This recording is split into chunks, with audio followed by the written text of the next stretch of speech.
अस्सलामुअलैकुम dear students, उम्मीद है आप खैरियत से होंगे। बेटा, मैं आपकी उर्दू की टीचर मैडम फरीहा। बेटा, गुज़श्ता क्लास में हमने सबक मुलाकात के बारे में पढ़ा था। सबक मुलाकात में गांव और शहर के दरमियान एक पड़ाव के दौरान सफ़र में एक पड़ाव पर उनका आमना सामना हो जाता है और दोनों के दरमियान आपस में कुछ खामियां और खूबियों के बारे में वो अपने बताने लगते हैं। तो थोड़ा सा हवाला देने से पहले मैं आपको बता दूं, ये गांव का मंज़र और शहर का मंज़र बेटा आपको नज़र आ रहा होगा कि गांव में देखें देहात, हरे भरे खेत, नहरें, दरिया बहते हुए नज़र आ रहे होंगे, छोटे छोटे घर मिट्टी के बने हुए। यहाँ पर आप देखें शहर में अगर आप देखेंगे तो आपको भागती हुई ज़िंदगी, बड़ी बड़ी इमारतें या फैक्ट्रियाँ, गोदाम वगैरह, रोड्स वगैरह, यहाँ पर देखें बड़ी बड़ी इमारतें। तो ये सारी चीज़ें आपको नज़र आ रही होंगी। गांव की ज़िंदगी बड़ी पुरसकून और सरसब्ज़ व शादाब नज़र आ रही है। इसके बरक्स शहर की ज़िंदगी बड़ी भागती, तेज़ी से मुस्कुराती हुई नज़र आती है। तो बेटा, सबक जो हमने पढ़ा था, गांव और शहर के दरमियान ये मुकालमा था कि गांव अपने बारे में बताता है कि मेरी कितनी खुशहाल ज़िंदगी है, और मैं इसी सिलसिले में आपके पास आ रहा था कि आपसे कुछ बात कर सकूं।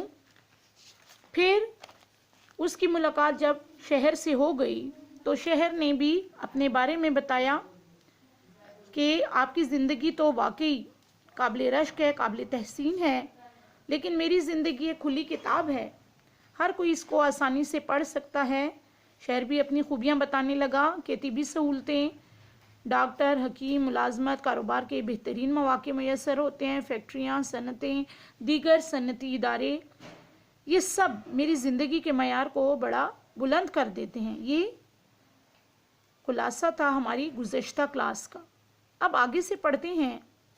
तो यहाँ से हमने पढ़ना है बेटा कि गाँव शहर की खूबियों के बारे में गाँव कहता है कि अगर आप में ये सब खूबियाँ मौजूद हैं तो फिर ये सोचना हिमाकत होगी, यानी कि हिमाकत बेवकूफ़ी होगी कि आपकी ज़िंदगी का कोई तारीक पहलू भी हो सकता है।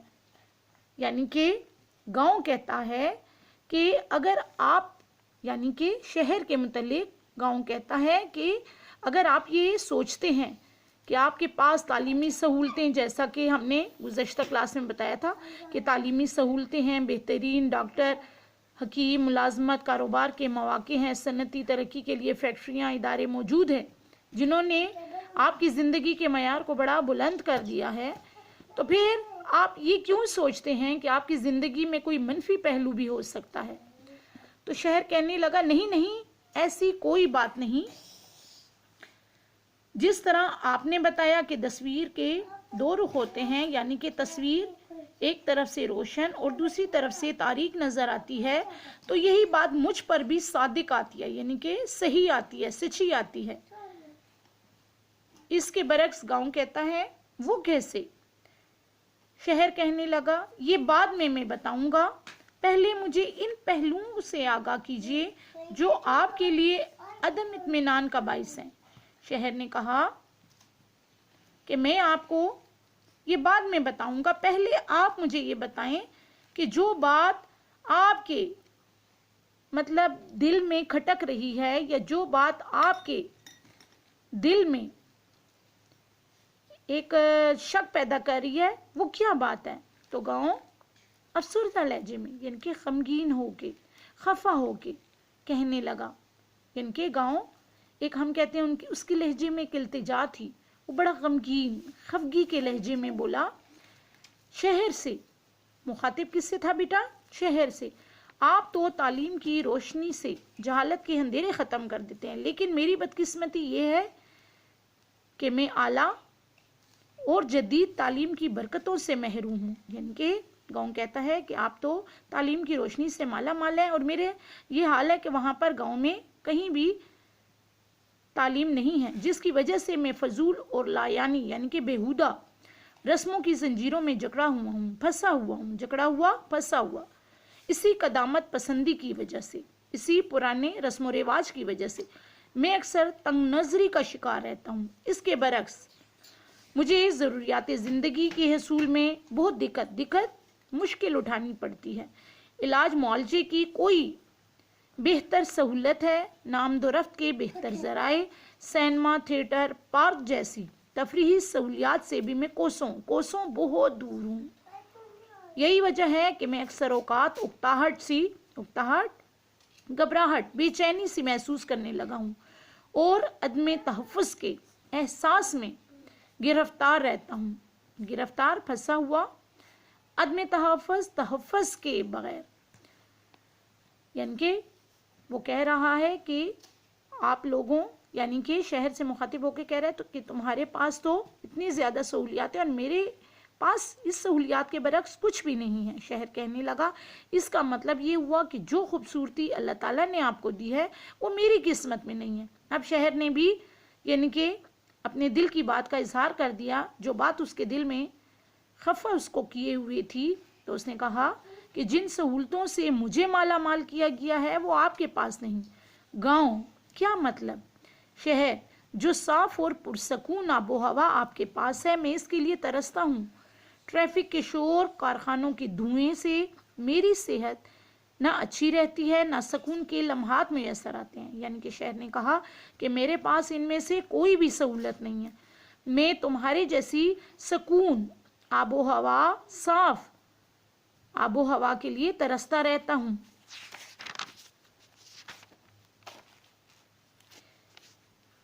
मेरी जिंदगी तरक्की के रास्ते पर रवां दवां जरूर है, रवां दवां, तेजी से गामजन।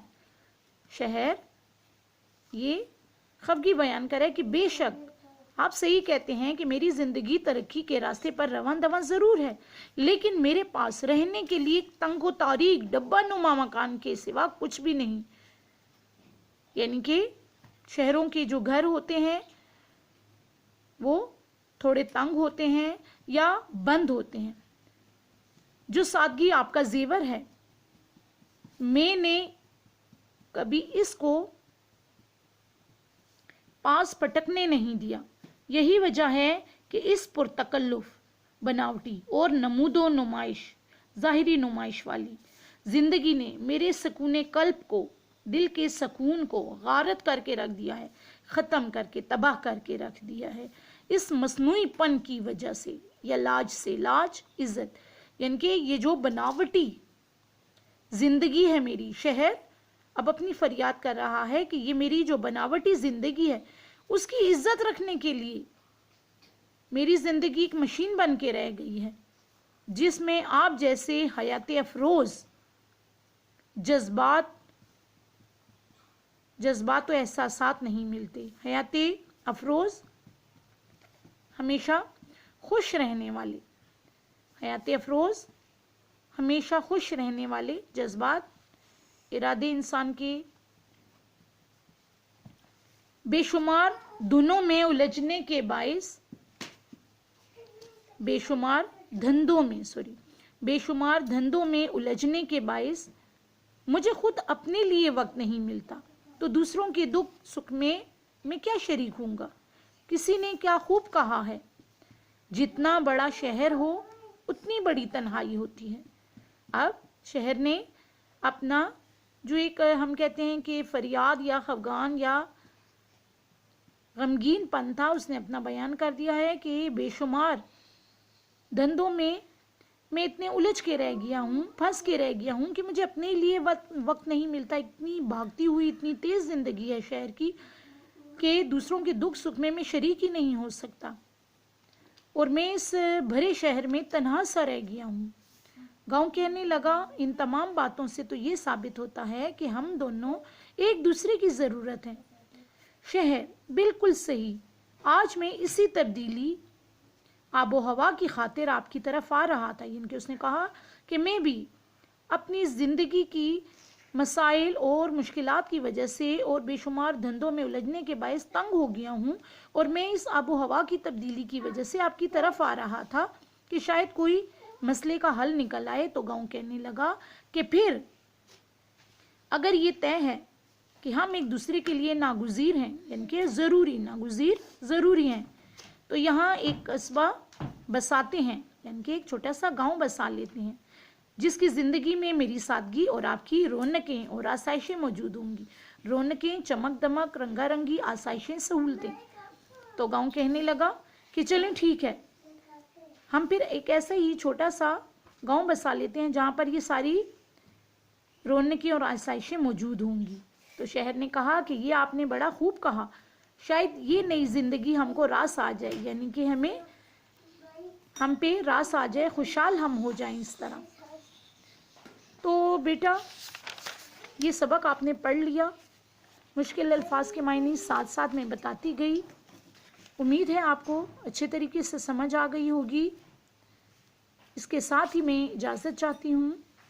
अपना ख्याल रखिएगा। अल्लाह हाफिज़।